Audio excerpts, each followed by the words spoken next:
Here's an example, and this is AI written just for super fun. I said, write something vague, and then I had to ask it like 15 times because it still did it badly.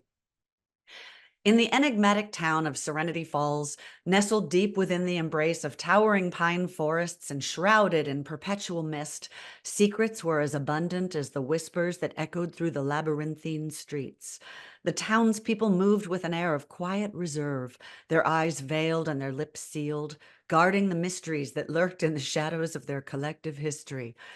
I cannot tell you how many stories I've actually read like this, both published and pre-published, because we're trying to create a sense of like, ooh, mystique, curiosity, but do you care yet? I bet you don't, because what's happening, we don't know.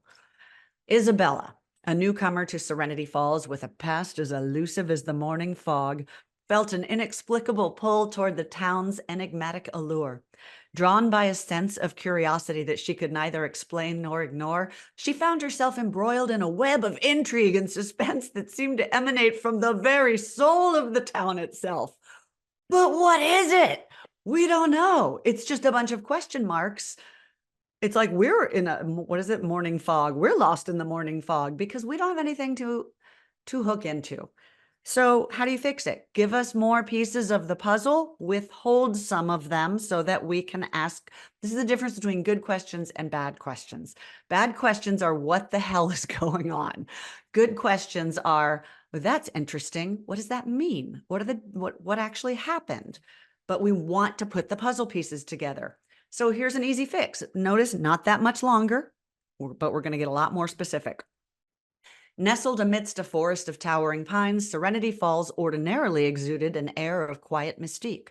But for a few days every June, with Pine Festival celebrating the town's logging heritage, its mist-shrouded labyrinthine streets came alive with activity. Already we know more about the town and have a clearer picture of what the hell is happening in the story.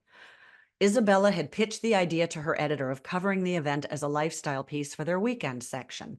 A quaint special interest article about a time-forgotten village, more context, where tradition was cherished and whispered lore of a hidden treasure buried in the forest was passed down through generations. Ah, now all the secrecy makes sense. We know what the hell it's about. It wasn't important to withhold this information from us. It's not what the story's about. Phil would get his story. She never missed a deadline. She couldn't afford to lose this job and the access it provided for the real story she was after.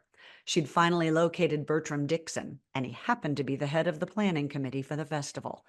We don't know why she needs to find him. We don't know what the real story is, but we care because we have enough information. She's an editor. She's working, or she's a newspaper reporter working for a newspaper. She desperately needs it because she's pursuing this. She pitched this article about the village with its secret, but that's not really what she's there for. We know who she's there to find. We know who he is, but we still have all those yummy, good questions. We just have enough backstory and context to give a crap about any of it.